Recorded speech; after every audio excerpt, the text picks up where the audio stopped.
ಉಪ್ಪಿಟ್ಟಂದರೆ ಯಾರಿಗೆಲ್ಲ ಇಷ್ಟ ಇಲ್ವೋ ಅವರಿಗೆ ಈ ಸ್ಪೆಷಲ್ ಟೊಮ್ಯಾಟೊ ಉಪ್ಪಿಟ್ಟನ್ನು ಮಾಡಿಕೊಡಿ. ನೋಡೋದಕ್ಕೂ ತುಂಬ ಚೆನ್ನಾಗಿರುತ್ತೆ, ಟೇಸ್ಟ್ ಅಂತೂ ಅದ್ಭುತ. ಇದನ್ನು ಬಹಳ ಈಸಿಯಾಗಿ ನಾವು ಹೇಗೆ ಮಾಡೋದು ನೋಡೋಣ. ಮೊದಲು ನಾನಿಲ್ಲಿ 2 ಟೊಮ್ಯಾಟೊ ತೊಗೊಂಡಿದ್ದೀನಿ. ಸ್ವಲ್ಪ ಹಣ್ಣಾಗಿರೋ ಟೊಮ್ಯಾಟೊ ತೊಗೊಂಡ್ರೆ ಟೇಸ್ಟ್ ಚೆನ್ನಾಗಿರುತ್ತೆ. ಇದನ್ನು ಮೀಡಿಯಮ್ ಸೈಜಲ್ಲಿ ಕಟ್ ಮಾಡ್ಕೋಬೇಕು. ಇವಾಗ ಇದನ್ನು ಒಂದು ಮಿಕ್ಸರ್ ಜಾರಿಗೆ ಹಾಕ್ಕೊಳ್ತಾ ಇದ್ದೀನಿ. ಹಾಗೆಯೇ ಸ್ವಲ್ಪ ಕಲರಿಗೆ ಅಂತ ಹೇಳಿ ನಾನು 1 ಬ್ಯಾಡಗಿ ಮೆಣಸನ್ನು ಇದಕ್ಕೆ ಸೇರಿಸ್ಕೊಳ್ತಾ ಇದ್ದೀನಿ. 1 ಮೆಣಸು ಸಾಕಾಗ್ತದೆ, ಖಾರ ಏನು ಬೇಡ. ಹಾಗಾಗಿ ಈಗ ಇದಕ್ಕೆ ನೀರೇನು ಸೇರಿಸದೆ ಹಾಗೆ ನಾವು ಇದನ್ನು ರುಬ್ಕೊಳ್ಬೇಕು. ನಾನಿಲ್ಲಿ ಗ್ರೈಂಡ್ ಮಾಡಿದ್ದೀನಲ್ಲ, ಈ ರೀತಿ ಗ್ರೈಂಡ್ ಮಾಡಿ ತೆಗೆದಿಟ್ಕೊಳ್ಬೇಕು. ಇವಾಗ ಸ್ಟೋವ್ ಮೇಲೆ ಒಂದು ಪಾತ್ರೆ ಇಟ್ಕೊಂಡು ಇದಕ್ಕೆ 3 ಸ್ಪೂನ್ ಆಗುವಷ್ಟು ನಾನು ಎಣ್ಣೆ ಹಾಕಿದ್ದೀನಿ. ಹಾಗೆಯೇ 1 ಸ್ಪೂನ್ ಆಗುವಷ್ಟು ತುಪ್ಪ ಹಾಕಿದ್ದೀನಿ. ಉಪ್ಪಿಟ್ಟಿಗೆ ಈ ರೀತಿ ಎಣ್ಣೆ ಜೊತೆ ಸ್ವಲ್ಪ ತುಪ್ಪ ಹಾಕೋದ್ರಿಂದ ರುಚಿ ತುಂಬ ಚೆನ್ನಾಗಿರುತ್ತೆ. ಎಣ್ಣೆ ಮತ್ತು ತುಪ್ಪ ಬಿಸಿ ಆದಮೇಲೆ 1 ಸ್ಪೂನ್ ಸಾಸಿವೆ ಹಾಕಬೇಕು. ಹಾಗೆ 2 ಟೇಬಲ್ ಸ್ಪೂನಷ್ಟು ಶೇಂಗಾ, 1 ಸ್ಪೂನ್ ಕಡಲೆಬೇಳೆ, 1 ಸ್ಪೂನ್ ಉದ್ದಿನಬೇಳೆ, ಇದಿಷ್ಟನ್ನು ಹಾಕಿ ಲೋ ಫ್ಲೇಮಲ್ಲಿ 1 ನಿಮಿಷ ನಾವು ಫ್ರೈ ಮಾಡ್ಕೊಳ್ಬೇಕು.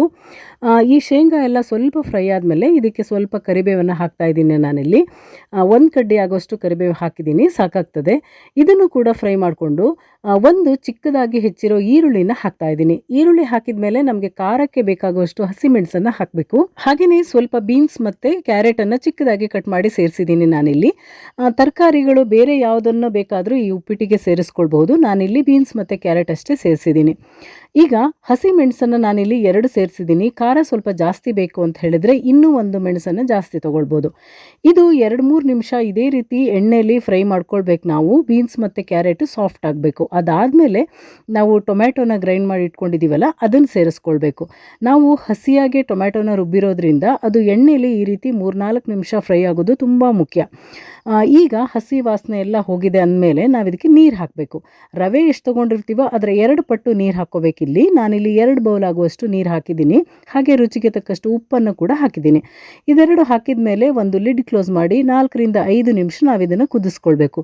ಈಗ ಕುದಿಲಿಕ್ಕೆ ಶುರುವಾಗಿದೆಯಲ್ಲ, ಇಷ್ಟಾದಮೇಲೆ ನಾವು ಹುರಿದಿಟ್ಕೊಂಡಿರೋ ರವೆನ ಸೇರಿಸಬೇಕು. ನಾನಿಲ್ಲಿ 1 ಕಪ್ ಆಗುವಷ್ಟು ಚಿರೋಟಿ ರವೆ ತೊಗೊಂಡಿದ್ದೀನಿ. ಇದನ್ನು ಮೊದಲೇ ಹುರಿದಿಟ್ಕೊಂಡಿದ್ದೆ. ಇದಕ್ಕೆ ನಾವು ಉಪ್ಪಿಟ್ಟಿಗೆ ಬಳಸುವಂಥ ಬೇರೆ ದೊಡ್ಡ ರವೆಗಿಂತ ಈ ಚಿರೋಟಿ ರವೆ ತುಂಬ ಚೆನ್ನಾಗಿರುತ್ತೆ. ಹಾಗಾಗಿ ಆದಷ್ಟು ಚಿರೋಟಿ ರವೆನೇ ತೊಗೊಳ್ಬೇಕು. ಮೊದಲೇ ಈ ರೀತಿ ರವೆನ ಸ್ವಲ್ಪ ಹುರ್ಕೊಳ್ಳೋದ್ರಿಂದ ಅದು ಗಂಟೇನೂ ಆಗೋದಿಲ್ಲ, ನಿಧಾನವಾಗಿ ತಿರುಗಿಸ್ಕೋಬೋದು. ನೀರು ಕೂಡ ಹಾಗೆಯೇ ನಾವು ಬೇರೆ ಉಪ್ಪಿಟ್ಟು ಮಾಡುವಾಗ 2.5 ಕಪ್ ಆಗುವಷ್ಟು ನೀರು ಹಾಕ್ತೀವಲ್ಲ, ಇದರಲ್ಲಿ ನಾವು ಟೊಮ್ಯಾಟೊ ಎಲ್ಲ ಸೇರಿಸಿರೋದ್ರಿಂದ 2 ಕಪ್ ನೀರು ಸಾಕಾಗ್ತದೆ. ಇದು ನೋಡಿ ಅಳತೆ ಕರೆಕ್ಟಾಗಿ ಆಗಿದೆ. ರವೆ ಕೂಡ ಚೆನ್ನಾಗಿ ಬೆಂದಿದೆ. ಇಷ್ಟ ಆದರೆ ಸಾಕು. ಕೊನೆಯಲ್ಲಿ ಸ್ವಲ್ಪ ಕೊತ್ತಂಬರಿ ಸೊಪ್ಪು ಸೇರಿಸಿ ಮತ್ತೊಂದು ಸಲ ಮಿಕ್ಸ್ ಮಾಡಿ 2 ನಿಮಿಷ ಮತ್ತೆ ಇದನ್ನು ಲೋ ಫ್ಲೇಮಲ್ಲೇ ಬೇಯಿಸ್ಕೊಳ್ಬೇಕು. ಇಷ್ಟ ಆದರೆ ರುಚಿಯಾದ ಘಮಘಮ ಅನ್ನೋ ಟೊಮ್ಯಾಟೊ ಉಪ್ಪಿಟ್ಟು ರೆಡಿ ಆಯಿತು. ಇದನ್ನು ಚಟ್ನಿ ಅಥವಾ ಮೊಸರಿನ ಜೊತೆ ಸರ್ವ್ ಮಾಡ್ಬೋದು, ಅಥವಾ ಹಾಗೆ ಕೂಡ ತಿನ್ಬೋದು.